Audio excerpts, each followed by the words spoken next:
Hi, very welcome everybody. The webinar is about to begin very shortly. So before the webinar starts, just a couple of house rules just to keep today's session running as smoothly as possible. First of all, my name is Ching Hong, your host and facilitator for today. Thank you so much for being here this afternoon at IMDA's webinar with today's theme, which is sustainability in the digital industry. I'm sure we are all very thrilled and looking forward to hear more from our industry speakers as well. And I'm sure they'll be sharing lots of great insights that we can glean and take away from this session as well. Now, first and foremost, we will be having a Q&A session after the sharing session from our speakers. So we do welcome any questions at all throughout the entire session. And please do submit them via the Zoom Q&A function, which you can locate at the bottom toolbar of your Zoom screen. So please do submit any questions that you have for the speakers via the Zoom Q&A function. Now, if you have a particular question addressed to a particular speaker, please also remember to attach their name as well. Thank you so much. The Zoom chat function, however, is reserved for any technical issues that you might face, and you can actually reach out to our technical team through the Zoom chat function. So that's only for technical issues. Please direct all questions that you have for the speakers to the Zoom Q&A function once again. Thank you so much for that. And of course, if you are interested in future events and webinars similar to this hosted by IMDA, please feel free to visit our website, LinkedIn, as well as mailing lists, which you can join via the QR code on screen. We're just going to leave that there for maybe a minute or two for everyone to be able to scan that and also to join the digital innovation ecosystem with IMDA.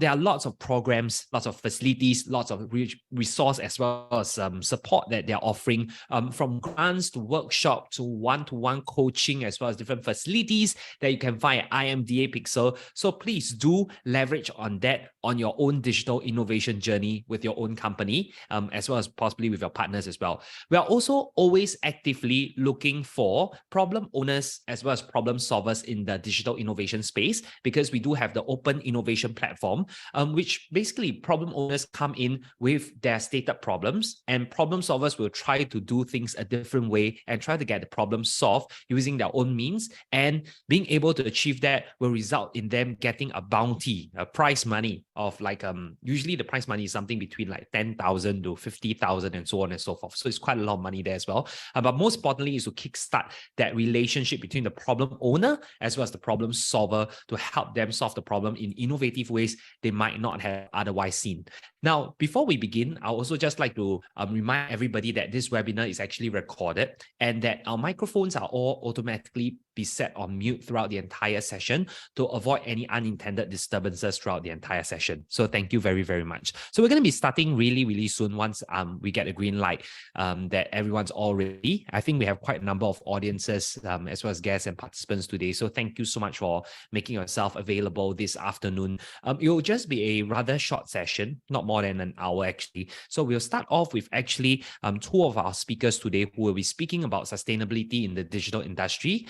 Their namely, we do have from Razer, Shanice, and we also have from ThinkPlace, Kai En. So we want to thank them for their time as well. And we will be introducing our speakers a little bit more very shortly. And to end off the webinar later on as well, we will have an introduction about IMDA, the possible programs, the possible grants, the possible resources that you can leverage on later as well. So that will be done by Janice from IMDA Pixel. So thank you very much, Janice, for attending today's session as well. So please feel free to ask your questions in the Q&A tool anytime throughout the session, Now, we do get that participants usually wait till the end of the presentation to voice out their questions because they might have the thought that, that might be addressed later on. But feel free, in case you forget the questions. And also, if there are any questions that are no longer relevant by the end of the presentation, we will just scan it for a site and, of course, move on to other questions. So no worries about that as well. Thank you so much once again. And of course, once we are ready to start, IMDA will actually give me the green light and we will begin today's session on sustainability in digital industry. Of course, if you do have any other thoughts that you'd like to voice out later on, please feel free to leverage on the Zoom Q&A function as well. And after this, do remember to go to IMDA's website and of course, to scan to get scan the QR code and be in touch with us, because you can actually glean more different insights from the different workshops that IMDA regularly organize, almost on a more than a monthly basis, actually. Right. So, ladies and gentlemen, with that, we are all good to start today's session. Thank you very much for your time. Once again, for anyone who have just joined us, a very warm welcome to each and every one of you to our very highly anticipated webinar on sustainability in the digital industry. My name is Ting Hong, and I have the honor of serving as your MC as well as facilitator for today's event. Once again, please take note that this webinar will be recorded and our microphones will be set on mute to avoid any unintended disturbances. And once again, we welcome your questions on the Q&A segment, which you can raise your questions via the Q&A function on Zoom on the bottom bar. Should you encounter any technical issues, please once again reach out to our team via the Zoom chat function. Now, we have an exciting and insightful program lined up for you, filled with thought-provoking discussions, expert insights, and valuable information that will equip us with the knowledge and the tools to embrace sustainability in the digital and product domains. So now let us dive into the details of the program of today. So let us first kickstart the webinar with a brief but essential introduction of our wonderful speakers. Our first speaker will be Tan Kai En. He is actually the sustainability practice lead at ThinkPlace. He's also a designer who believes in a harmony of ecology as well as empathy. In his projects, he brings about a blend of human-centered design and lean methodology to find solutions that give stakeholders a sense of autonomy, mastery, and purpose, and most importantly, also making sure that people also benefit from the change. Our second speaker, who will also be speaking together with Kai En, is Shanice C., the Global Sustainability Analyst at Razer, which I'm sure needs no introduction. Shanice has developed a passion for enhancing environmental protection and also developing a circular economy. She's also part of the pioneering sustainability team in the brand's bid to decarbonize its award-winning products by employing holistic life cycle thinking and supply chain communication. Together, Kai En and Shanice will actually provide us with a comprehensive understanding of the latest developments and innovative approaches that are shaping the landscape of sustainability in the digital industry. So this session will be an eye-opener and allowing us to envision the future of sustainable practices. With that, let us welcome our speakers of today. Let's welcome Kai En and Shanice, please. Hi, Kai En and Shanice. Thank you so much for the introduction. I'm Kai En from ThinkPlace, and I think like I was introduced, I'm actually like a coach that works with people to up their sustainability game. What this feels like or look like could be defining their goalposts, understanding what are some of their blind spots, and helping to gather the team together to reach their sustainability goal. Shanice, what about you? Yeah, hi everyone. I'm Shanice from Razer. So I like to describe my job as like a nutritionist.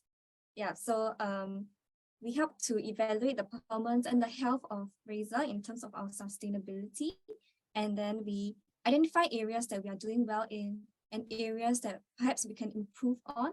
And I would like to say that our team is obsessed with measuring and calculation. So we like to put numbers behind our claims and our figures. And in fact, sometimes when we go to work with our different departments, we like to say, this mice has 9 kg of carbon emissions. What can we do to decrease this?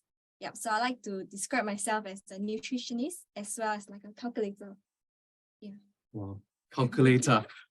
Today we are actually covering 4 different parts. One, it's what does sustainability mean to us? The second bit will be around what are some common trends that we are looking at right now. The third thing will then be common myths that are stopping people, which brings us to the 4th point about getting started.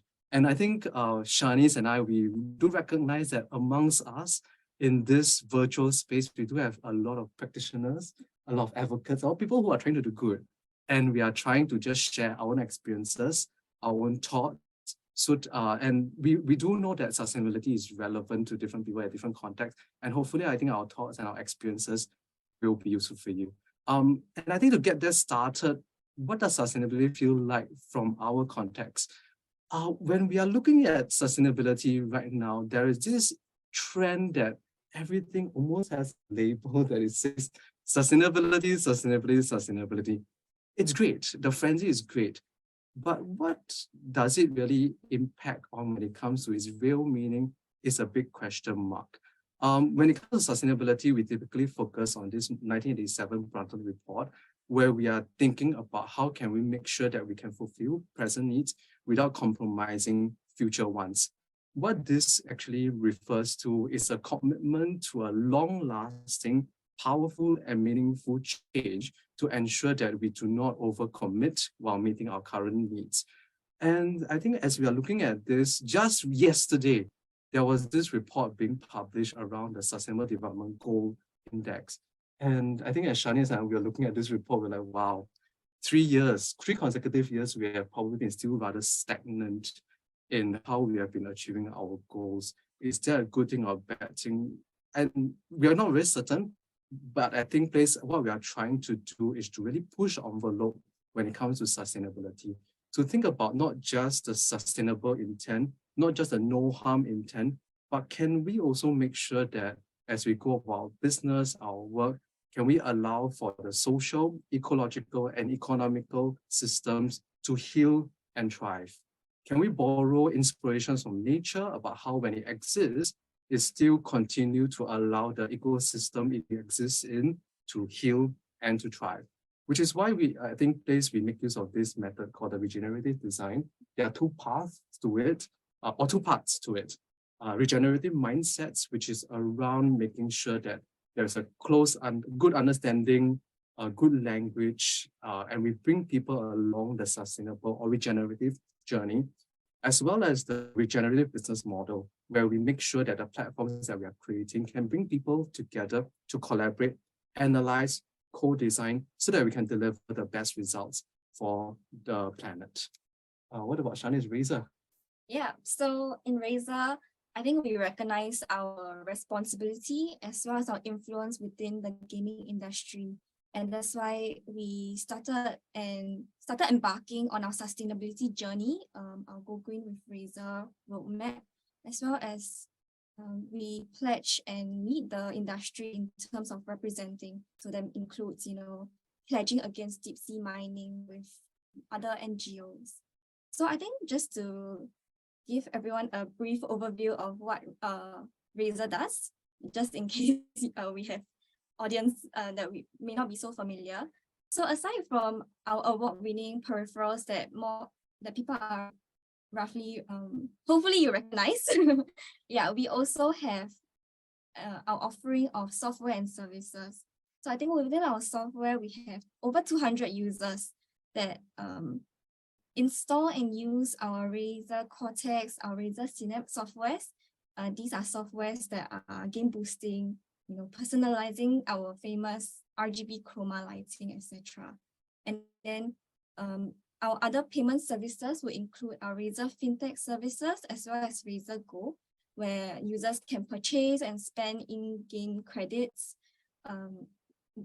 for your gaming. And I think beyond that, we have a huge repository of game developers and merchants that we work with. So with this whole suite of products and offerings, how does sustainability look like to Razer? What we have done as a company is that we have identified areas that are material to the company, material to our stakeholders. And that's how we came up with our roadmap, our 10-year roadmap towards net zero in 2030. And so when identifying our material topics, we categorized it into 4 pillars so that it's much clearer moving forward and as well for our targets. So to briefly run through our 4 pillars, an area that's important to us is our green organization. So this includes greening our operations and our offices using renewable energy, but it also includes reportings and ratings. And of course, dear to our heart and our community is our green products. Yeah, so in a gist, in a nutshell, it will be improving and designing our products to include more sustainability attributes and being a leader in this field. And of course, for gamers by gamers, we have our green community pillar where we rally our staff as well as our community towards environmental initiatives. So that includes using our Snaky Snake mascot to share educational topics to others. And lastly, because we started off as a startup, Yeah, so we likewise are giving back. What our CEO has decided is that he'll put aside a war chest of 50 million US to invest into startups with innovative sustainability ideas. Yeah, so I think this is in a nutshell how we identify how we are moving forward with sustainability, because there's so much we can do, there's so much we want to do, but where do we start first? So I think we're starting off with this, all the innovations and trends are moving in technology sphere. Kai-en, you have been in this sphere for quite a bit, quite a few years. So what are some emerging trends that you can perhaps share with us for companies who are looking to start? One thing that I'm gradually observing and seeing, I'm quite thankful that Razer and ThinkPlace do share certain common denominators, which is this thing about creating net social benefit in the work that we do. So I think as we start doing operations, we are thinking about how can we also enhance the community that we are working with, how can we help the suppliers as well, our different partners, and we see them as partners. Another thing that is emerging when it comes to different trends is this new thing around alignment within digital and sustainability. Recently, the Coalition for Digital Environmental Sustainability, short codes, have actually done these 3 shifts that they're hoping to see. The first shift is around greater alignment between digital and sustainable to have more joint actions, more systemic impact, using both affordances of both parts. The other thing is around how can we mitigate the negative impact of digitalization and digital transformation. That could mean thinking about emissions, e-waste, and even reducing the digital divide. Another aspect that I'm quite proud of to be quite actively involved in as well is about how to make use of digital technology to accelerate the innovations when it comes to sustainability. And I'm quite certain that in the different fields that you are in, you're also observing that trend too. And I think zooming into the impact part, something that is quite clear and apparent is the ICT industry is responsible for a proportion of carbon emissions. A typical scapegoat are data centers. But if you look at the graph on the top, you could actually see that the end user devices actually are responsible for about 1 to 2 times more emissions than the data centers, mostly because of the scope 3 embodied carbon, which is why for companies who are embarking on their sustainability journey, they are looking at 2 aspects. One, around their sustainable product, how can they change their design? The second bit is about mitigating waste, as well as thinking about recycling, which is why it's quite heartening to see this concept called life cycle thinking or life cycle assessment being utilized in more groups, more organizations, more companies. There are 2 roles over here that I'm seeing. The first role on top, it's one with the hardware, thinking about material acquisition, production, the distribution, use, as well as end of life.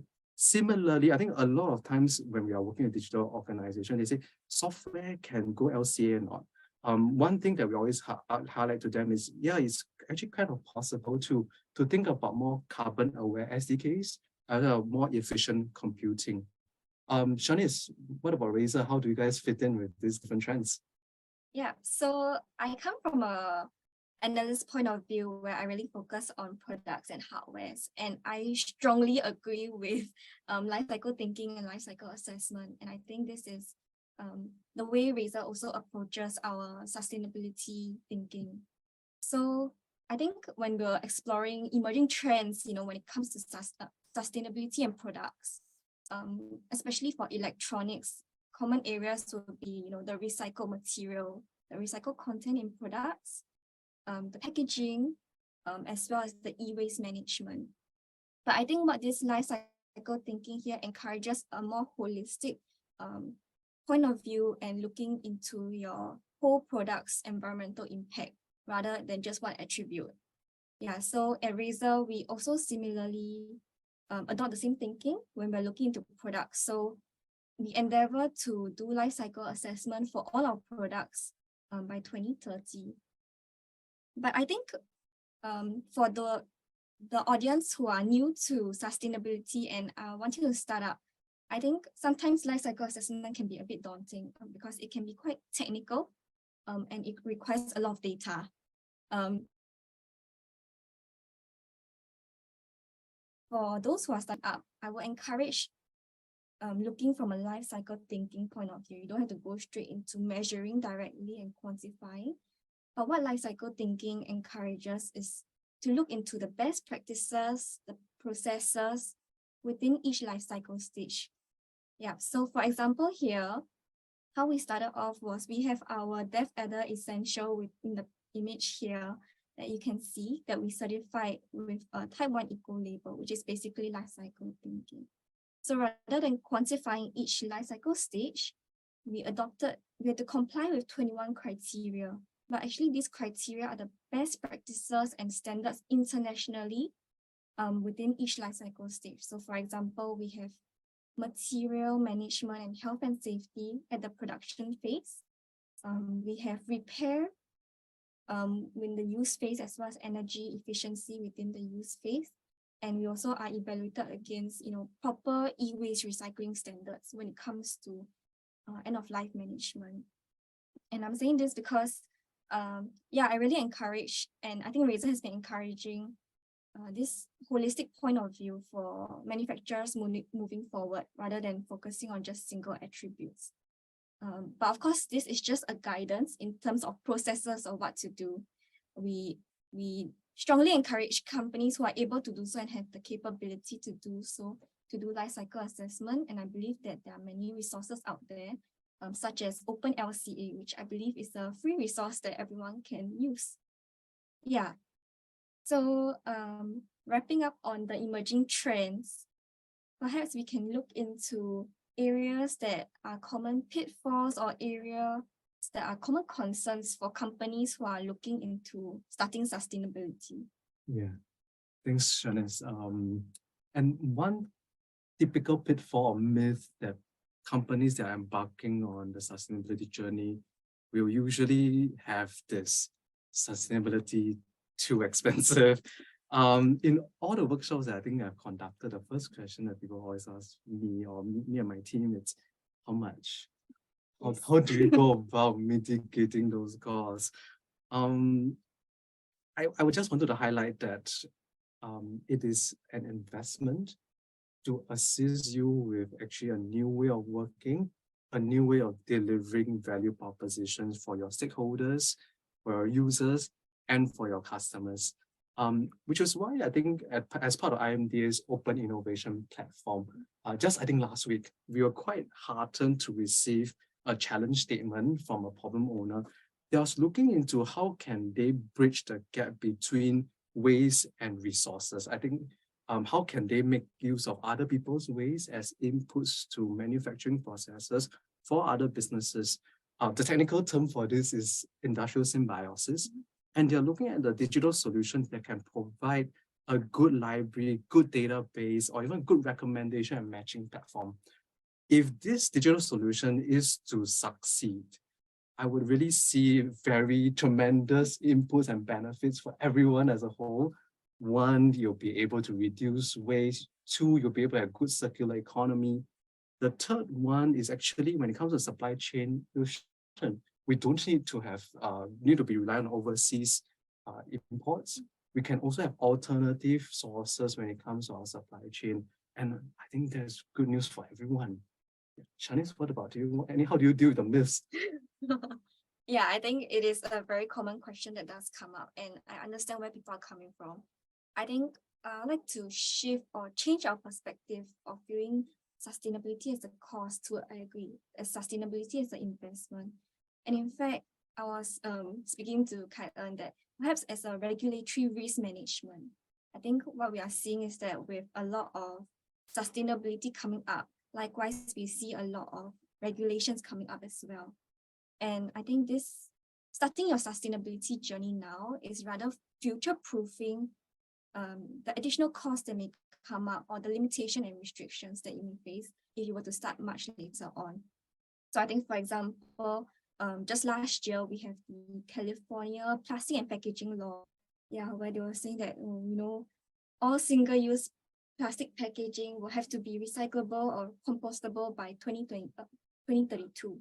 Yeah, if not, this would lead to the companies paying additional fines. That's a good law, right? That is definitely very good, but we hope that everyone's prepared for it. Mm. Yeah. Then I think another one is likewise, EU is moving very fast with regulations.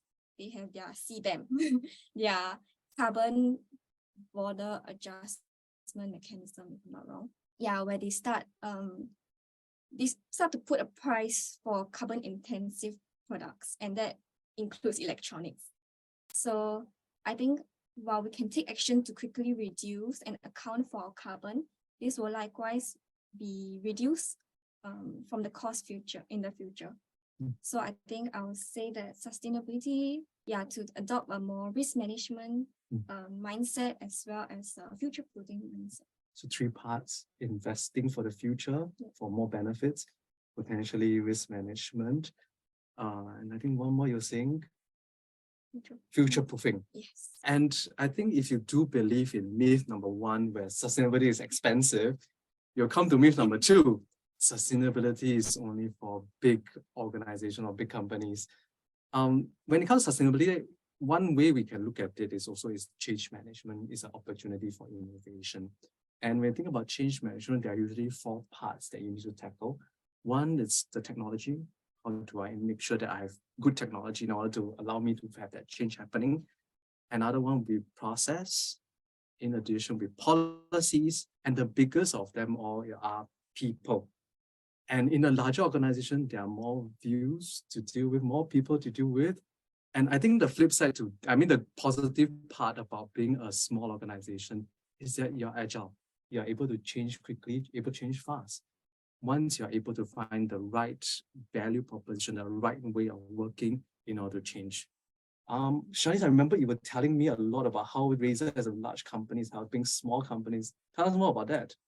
Yeah.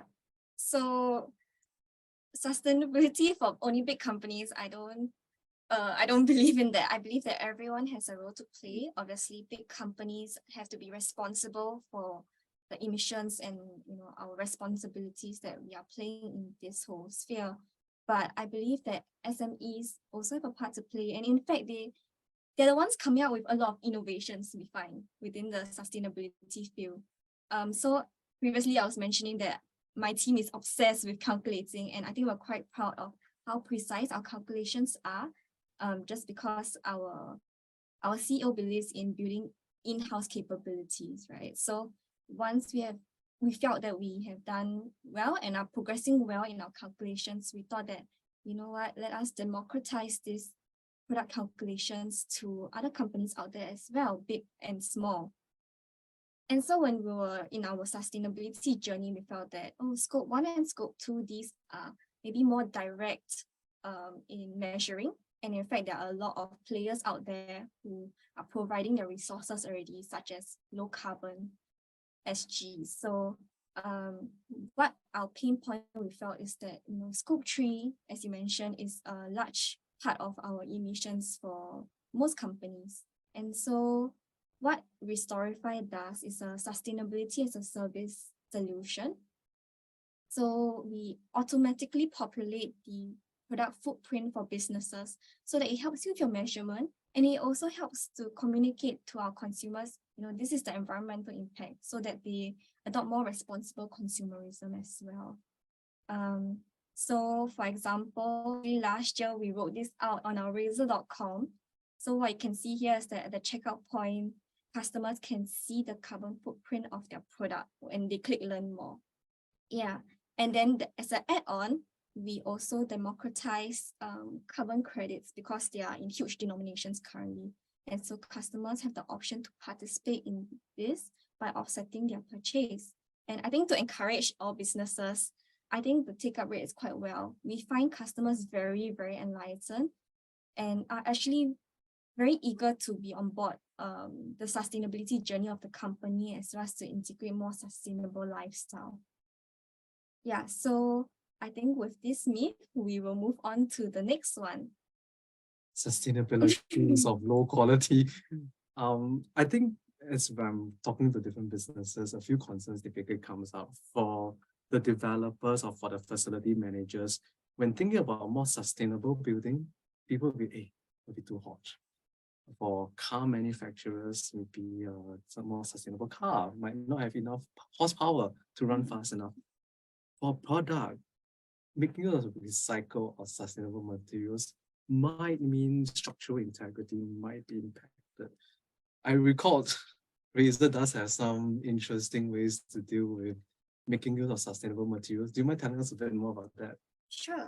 Yeah. So I think sustainability compromising quality is a no-go for Razer. I think as a company that produces hardware, we find gamers actually very sensitive to their products. It needs to be very precise, very sensitive. The feedback should be great. It should be seamless. Yeah. So we definitely will not compromise on quality. And I agree with all the talks about recycled materials into our materials to reduce the carbon footprint. Some considerations would be the structural integrity of recycled materials, because these recycled materials tend to be more rigid. So it will require a lot more material to reach the same level as virgin materials. And at the same time, there's the shrinkage rate, etc. And often when it comes to these, looking into the engineering properties, it will mean returning to your drawing board. Some individuals may not be so keen on change, but I think at Razer challenge ourselves, push our boundaries, and do better. So here we can see that our engineers definitely took on the challenge. We have our Razer Dev Adder V2X Hyperspeed. So actually, it was a very interesting journey that our engineers were looking back at the drawing board. They were seeing what our existing dev adder is good at. And so they retained the ergonomic form that we are known for. But actually, they realized that, there are certain virgin material that are not necessary. And maybe we could remove them. And when we remove them, that obviously reduces a bit of cost because there's less material used. And so this cost save went into integrating recycled material into the product again. And so that's why I think we're quite pleased and actually performing quite well. We have our Dev Adder V2X Hyperspeed with at least 40% post-consumer recycled material. Yeah, so I think the point in this whole journey was, don't be afraid of challenge. With challenge comes opportunity.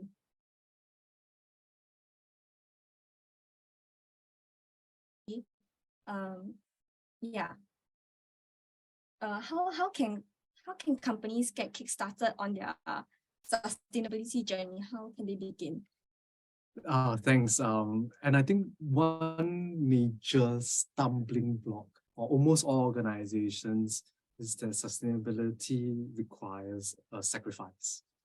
The typical narrative that people have been sharing, it's I need to use less, shop less, drive less, eat less meat.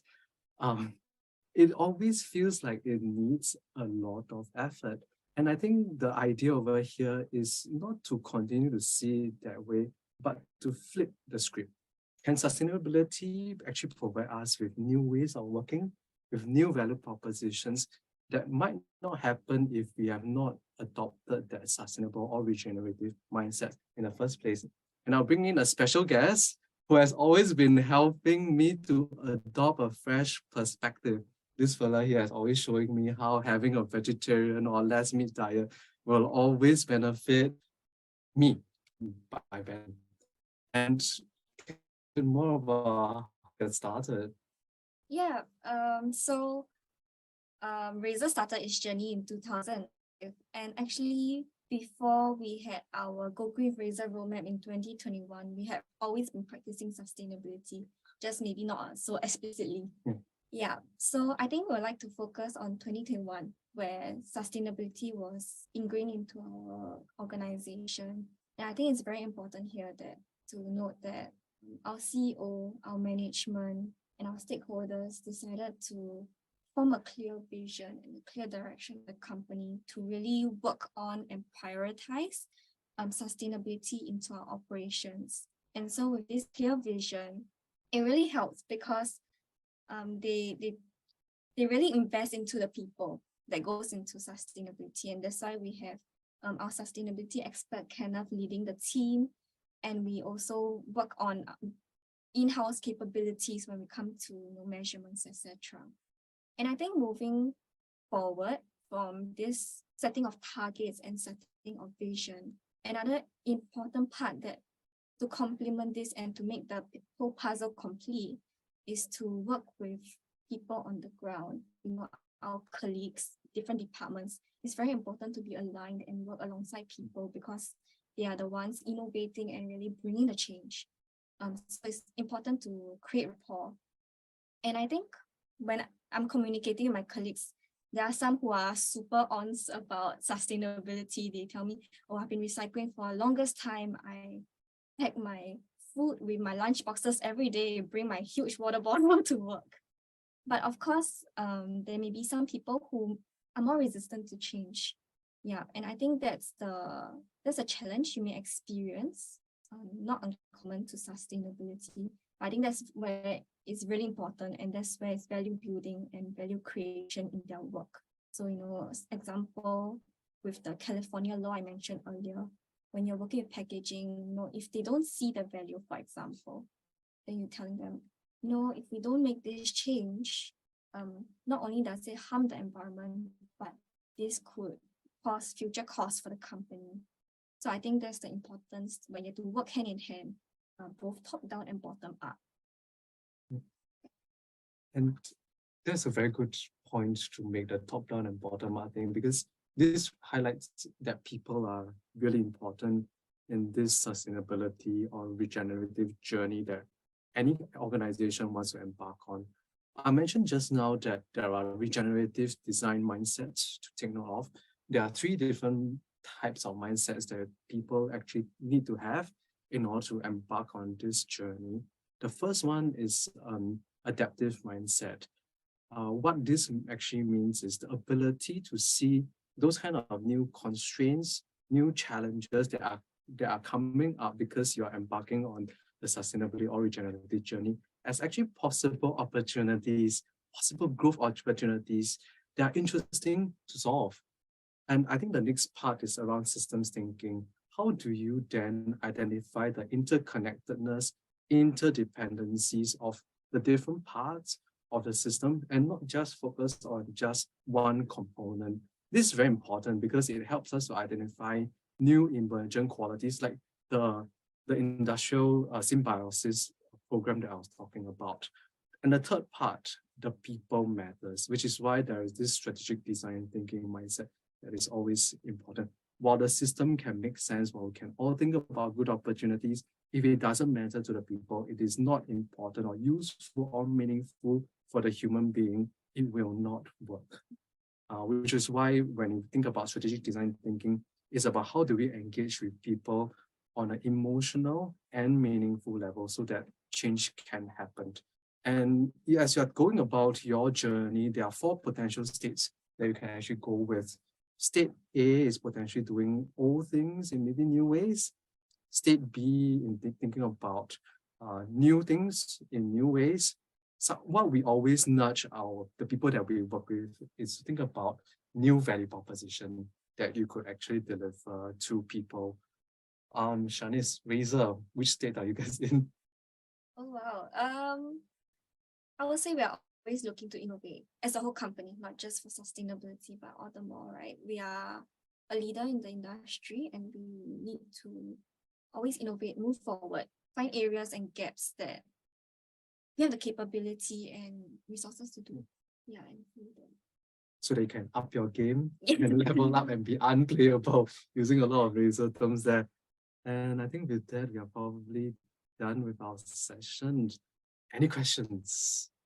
Thank you very much, Shanice and Kai-En. Thank you so much for your sharing. I think it was really, really interesting to understand the different common myths. I was noting whether it's too expensive, whether it's only for big companies, whether there will be a compromise on quality, and also talking a lot about certain use cases in Razer, as well as benefiting from Kayan's sharing, because they do work a lot with different industries on sustainability. So there's a lot of insights that we have gleaned from this. So we are taking questions right now as well, if you have not submitted your questions via the Q&A function. So we just have one question for Shanice first, which is brought to us by one of our attendees, which is talking a little bit more about durability and sustainability. So for example, like are there any steps or any plans put into place to say that, okay, how long should a Razer product last, and how would that work towards sustainability? Because we all know that if it's able to provide value on a longer timeline, then in essence, the materials will be more worth it from a sustainable point of view. Is that so? So are there any plans or are there any viewpoints from the management on this, Shanice?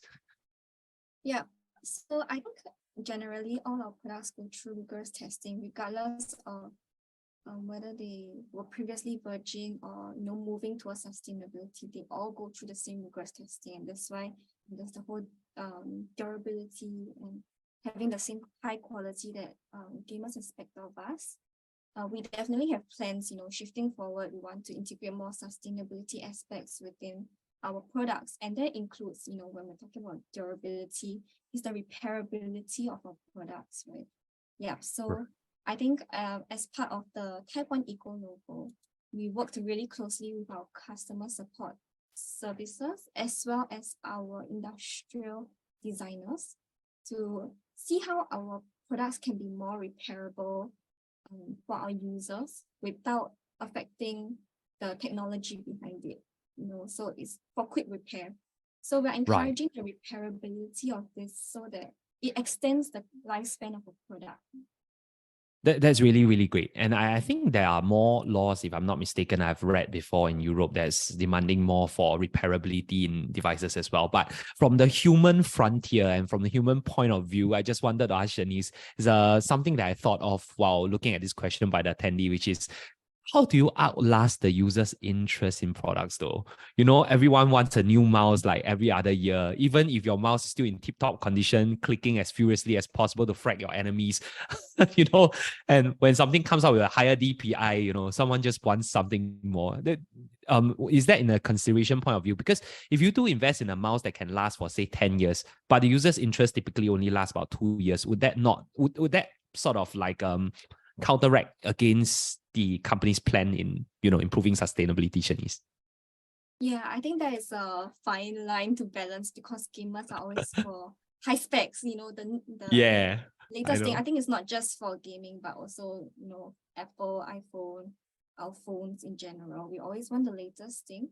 But I think what we try to do as a company is that it's really we provide a whole ecosystem for products. So we do keep in mind, we try to have a long lifespan and try to extend it for our users. And of course, while we encourage users to, support us in our innovations, not to just simply toss them away, your old products when they're in good conditions, but really to reuse them or, to share them with others. And in the worst case, then recycle them properly with us.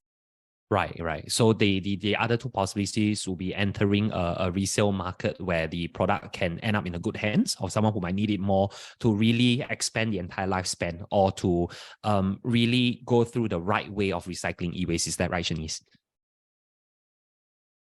Yeah. So great. So we have another question, which is something great from Rachel. So Rachel is asking, I believe this question might apply more to Kayan, because Kayan has had a lot of, the entire trove of wisdom working with different companies as well. So what is an often overlooked aspect of sustainability in the digital industry that your companies are either working on or that you personally hope to see progress in? So what is often overlooked in sustainability? What is often overlooked? People.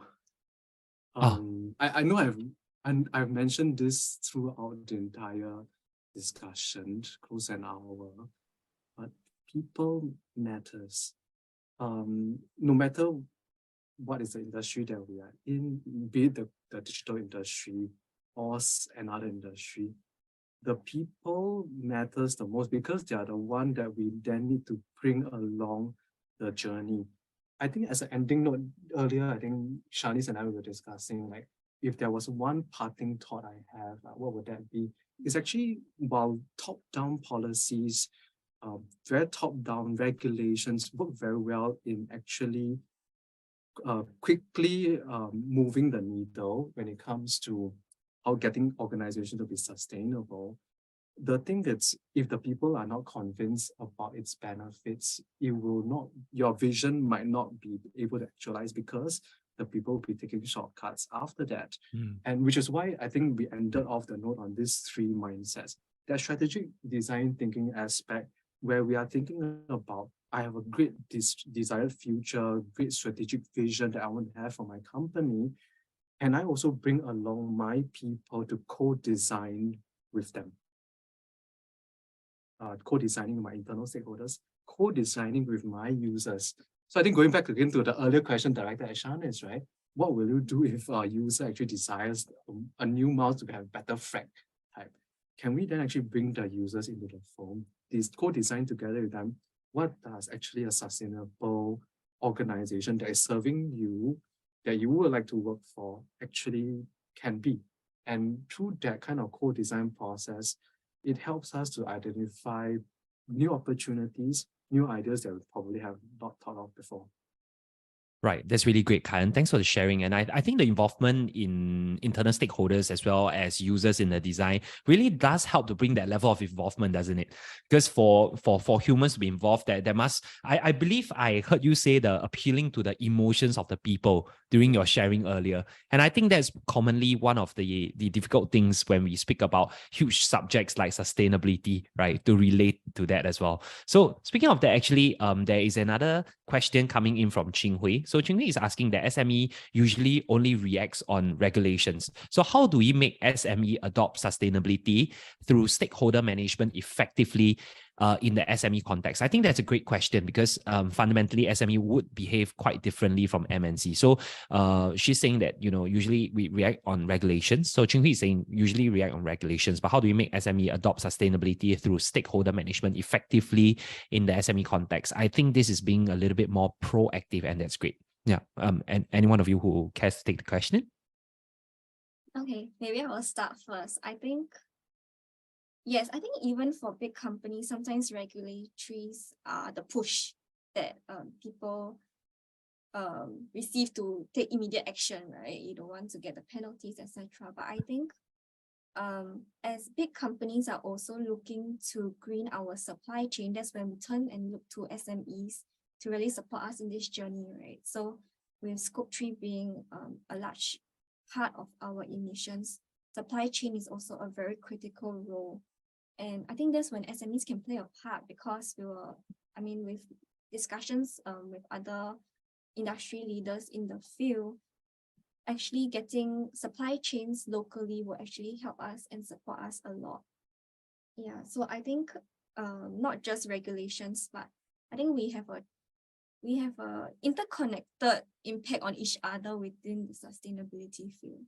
I think, which is why I started my answer for the earlier question that saying, yeah, it's quick, it's fast, but does it bring organizations along the journey where they feel convinced about it? I'm not certain about that. Another aspect to also consider is how does actually going green, going digital actually also solve the problems that we are facing? I think common among SME owners right now, it's how can I think about refreshing my workforce, attracting people to come and join me, given that they are probably going to the bigger companies around, in the industry. So how can I refresh my workforce, attract people, make my workplace, make my company very attractive? One portion about, I think, going digital, going more sustainable is that when people are actually, for people who hold the same values as those sustainable goals that you're trying to meet, they'll be more than happy to raise their hands to work for you because you resonate with the values that they have. And I think, when we speak to some HR practitioners, a lot of times right now, that value of sustainability, the fact that the company is thinking about doing well and doing good is an important factor for staff members, for workers or new hires when they are trying to raise their hands for that particular company. So when thinking about going green, regulations work well, very fast. That's why top-down is great. But the bottom-up part, it's how can we help to solve the challenges of the SMEs in a way that matter to them. Right. Thank you, Kayan, as well as Shanice, for the insight. Indeed, I think I'm hearing a lot about people actually talking about involvement. Yeah, the stakeholders, the people inside as well. And of course, I think being sustainable does bring about a very attractive quality in a company by being very responsible for the planet as well. I think that's wonderful. And of course, last but not least, maybe you'd like to tap on the wisdom of both Shanice and Kayan that since we're hearing a lot more about people, just wanted to tap on your experiences on whether you have had any good strategies about starting the conversation with internal stakeholders as well as maybe even customers on how to get them involved in this sustainability journey to get their buy-in and also to move together as one in a more concerted effort. Any strategies on that?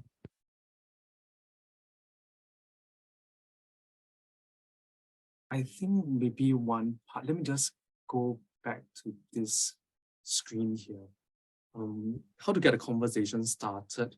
I think there are two possible interventions that you can try. One could be from the solution end.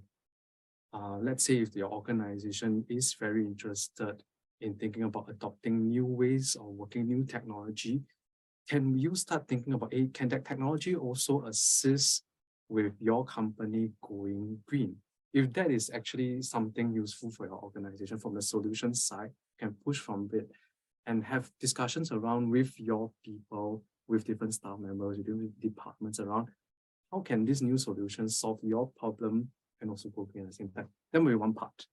The second part is from the problem framing side or problem refinement side of the house, where if there is an issue, let's say with an efficiency problem, work arrangement problem, could that actually be a good trigger to then start discussing a lot more about what are some new ways of working that can actually be reducing the overall carbon emissions of your organization? So the conversation can ask two ways. One, it's if there's a solution push in your organization, can that also mean being more sustainable at the same time? Another portion can be from the problem refinement, problem framing side of the house, where if there are other problems that sustainability solutions can also solve, why not let's tap on them and have a good discussion around it, because they are usually very intertwined. Right. I think from a team member point of view, as a member within the sustainability team in Razer, I think the fact that, when you mentioned investing in your people and I think when the company is willing to communicate their willingness to invest in the people, we can feel it. Yeah, so the fact that I think our CEO is very invested in the people, they're very willing to train us, to build us with in-house capabilities. I think it gives me a lot more certainty and trust that, I'm really doing this impact. This is the impact I have, and I'm supported by the management. So I think that gives more affirmation. And I think when we're doing like technical building or soft skill building, not just for my department, but with others, that's when we all feel the responsibility and involvement in achieving sustainability for the company. And I think another part when you were talking about customer buy-in, it's very funny because our CEO is super involved in our community. We have various social media platforms and he's always, the community suggested this great idea. He's always listening to opinions. And I think communicating our journey is very important. I think being honest and transparent about our journey to our community, getting them involved. And that's why we had Snaky Snake involved in this, getting the community on board so that they know that, we know the market trends and we are leading in this and we want you on board and all this is for you. And that's why our ethos for gamers by gamers. Thank you very much, Shanice. I think, and also Kayan for the sharing. I think being very transparent, investing in the people, that's why I hear as well. And of course, looking at existing problems and thinking about what are the solutions that can also combine and sort of leverage on sustainability to solve the existing problems. I think those were really, really beautiful. Thank you so much, Shanice and Kayan. We really appreciate your time to share. And of course, there were some of the participants who were asking for the video. They were thinking of probably leveraging on some of the slides, potentially to use it as some of the framework that they can leverage on. So thank you for that. And if that question belongs to you, this video will actually be up on YouTube. You can actually search it up on IMDA Pixels YouTube in just 1 to 2 days time. Now, of course, crystallizing one of the ideas that, Shanice and Kayan has brought up, I really think that, every challenge is an opportunity. They have stated it more than once. Without COVID, we wouldn't have this webinar right here. We will probably be sitting in one of the conference halls. We will probably need to print one backdrop. We'll probably need to cater for catering, bring paper plates and cups and everything. But right now, you're just enjoying your coffee in your own mug, drinking from your own bottle and enjoying this fast free from your home. So every challenge can indeed become an opportunity. So thank you, Kayan and Shanice, for, sharing this beautiful insight.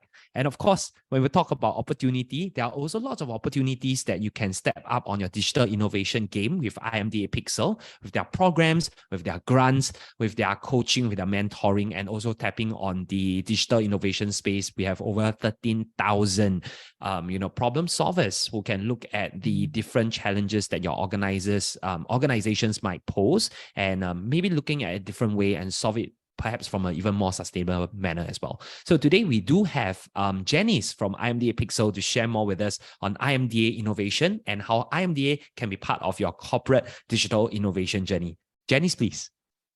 Thanks, Ting Hong. And thanks so much to Kayan and Shanice for really helming the last hour. So I'm just going to take up another 5 minutes of everyone's time, but I thought it's really helpful for me to share a bit more about innovation programs and resources that both corporates and startups can tap on. And this also goes beyond, if you're looking at issues beyond sustainability. So anything to do with digital innovation, there may be something for you here.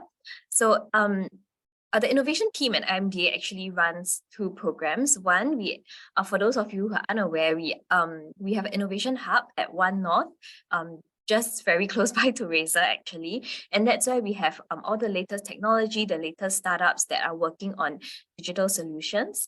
And then on the online platform, we do have something what we call the Open Innovation Platform. So this is where corporates or enterprises with very unique challenges, and they want to think about how digital technologies can come in to solve that problem.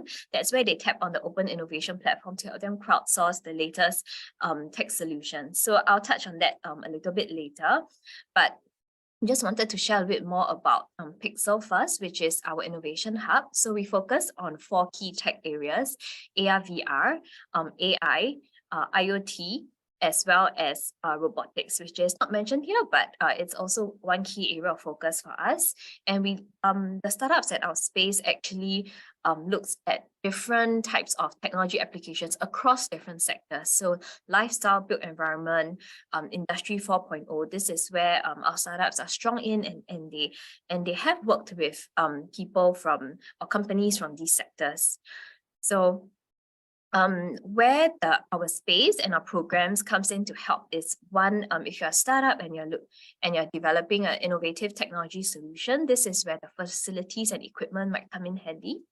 If you are looking at, earlier we talked about refining the problem, framing the problem, and helping your stakeholders to understand what your sustainability journey could look like. This is where consultant like ThinkPlace works with IMDA to help companies identify and scope their business use cases, refine their needs, and then to see where technology can come in to play a role. And the last but not least, as Innovation Hub, we try to connect everyone in the innovation ecosystem together. So even running something like today's webinar is part of our efforts to really bring to you the latest information on what are some of the new technologies out there, what are some of the new business themes out there that people are exploring. And if I could just point your attention to maybe part 2, which is design thinking.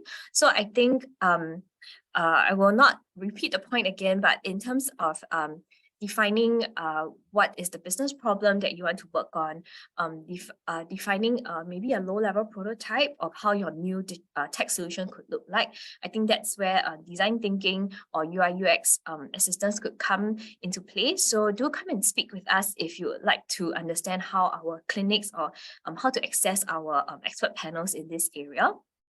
And the last part I wanted to share about Pixel is we do have quite a sizable startup community with us, and some of them, like Zuno Carbon, for example, they are a startup that helps you to measure, offset, and even track your carbon emissions. So if you don't know where to start in terms of looking out for digital solutions for your sustainability journey, come and speak with us or ThinkPlace or Razer. I think that's something where we can help to point you in the right direction as well.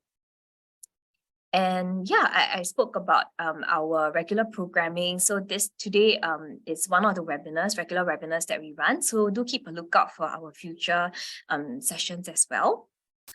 Yes, and the last thing I'd like to share is Ting Hong very kindly mentioned earlier that we are in the business of corporate innovation. So our job is really to match companies with unique problems to technology providers that can address these problems. And so in the recent months, we have worked on a few. I think sustainability has been a big theme.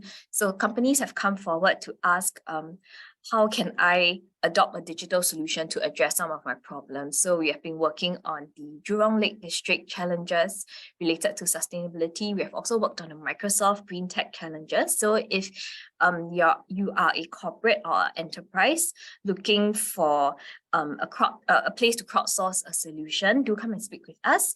But if you are a technology provider or you're a startup, and you want to raise your hands and say that I do have something very interesting to offer in terms of maybe energy management or even carbon tracking, that's where you can go onto the platform, sign up as a solver, and maybe address some of these problem statements and win some prize money in the meantime. So that's all I have to share. Maybe I will pass the time back to Ting Hong to help us to wrap up the session for today. Hey, thank you very much, Janice. Thanks for sharing the wonderful space that you have at IMDA Pixel, over 28,000 square feet of innovation space. Just to let everyone know a little bit of the OIP project, like the projects can range from anything. Like for example, Maundai Wildlife Group are looking for some digital solutions to keep their animals happy in their habitat. Just imagine that, using digital solutions.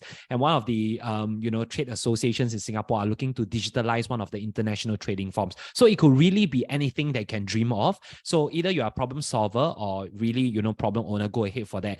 Join us for the next one. It's going to be really exciting, open innovation platform.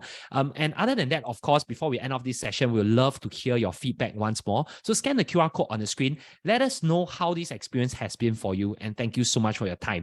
Now, if you'd like to find out more about the various upcoming programs that IMDA has lined up for you, either in the webinar form or in person, do scan the QR code that you can see on the screen to join us on the mailing list. You may also visit our website and LinkedIn for more updates. And with that, we will be ending the session for today. Once again, we'd like to thank Shanice from Razer, as well as Kyan from ThinkPlace, for sharing all these wonderful insights on sustainability in the digital industry. And with that, we'll be ending the session for today. Thank you once again to all the speakers. Thank you so much for that. And all our participants for raising great questions. And of course, if you have any more further inquiries, please head over to www.openinnovation.sg/forums to post your questions, and our team will answer them at the soonest. My name is Ching Hong once again. Have a great day and a great week ahead. See you. Bye-bye.